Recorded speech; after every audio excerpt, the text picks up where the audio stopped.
వాళ్ళు చేసిన తప్పు చేయమని చెప్పి సిగ్గు లేకుండా మీరు మాట్లాడటానికి మీకు మనసు ఎలా ఉంది ఒప్పింది అని చెప్పి నేను ప్రశ్నిస్తా ఉన్నాను.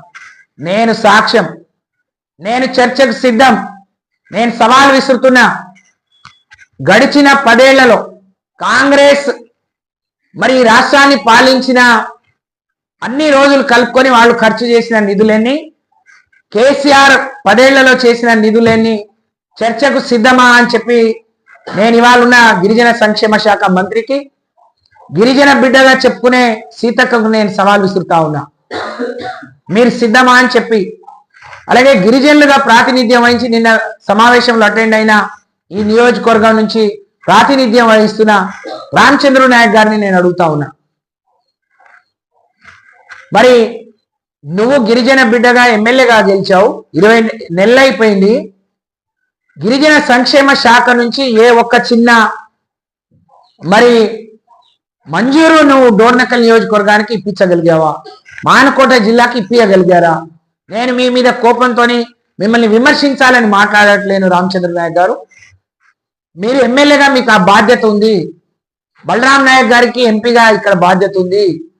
గిరిజన సంక్షేమ శాఖ నిధులు మీరు ఎన్ని రాష్ట్రంలో ఖర్చు పెట్టినరు, ఎన్ని ఈ జిల్లాలో ఖర్చు పెట్టినరు, ఎన్ని ఈ నియోజకవర్గంలో ఖర్చు పెట్టినో ప్రజలకు వివరంగా చెప్పాలని నేను డిమాండ్ చేస్తా ఉన్నాను. లేదా నేను మంత్రిగా ఉన్న 5 ఏళ్లలో ఎన్ని నిధులు ఇచ్చినా, ఎంత ఖర్చు పెట్టినాం, ఏ పని ఇవాళ రామచంద్ర నాయక్ గారు పోయి బలరాం నాయక్ గారు పోయి అక్కడక్కడ కొబ్బరికాయలు కొడుతున్నారు. నేను తీసుకొచ్చిన నిధులు, నేను తెచ్చిన రోడ్లు నిజంగా మీరు చేసి ఉంటే ఇప్పుడే నేను మరిపేడ పోయి వస్తున్నా. పురుషోత్తమయ్య దగ్గర తెగిపోయిన నేషనల్ హైవే రోడ్డు అతిగతి లేదు. స్వయంగా ముఖ్యమంత్రి వస్తే, స్వయంగా ముఖ్యమంత్రి వచ్చి మాట ఇచ్చిండు సీతారాంపురం తండనిటు అక్కడి నుంచే లేపి వేరే నిర్మాణం చేస్తామని. దానికి దిక్కు లేదు. పోయిన ఇదే ఆగస్టులో వచ్చిన వరదల్లో తెగిపోయిన చెరువులకు ఒక్కదానికి మరమ్మతుకు ₹1 నయా పైసా మంజూరు లేదు.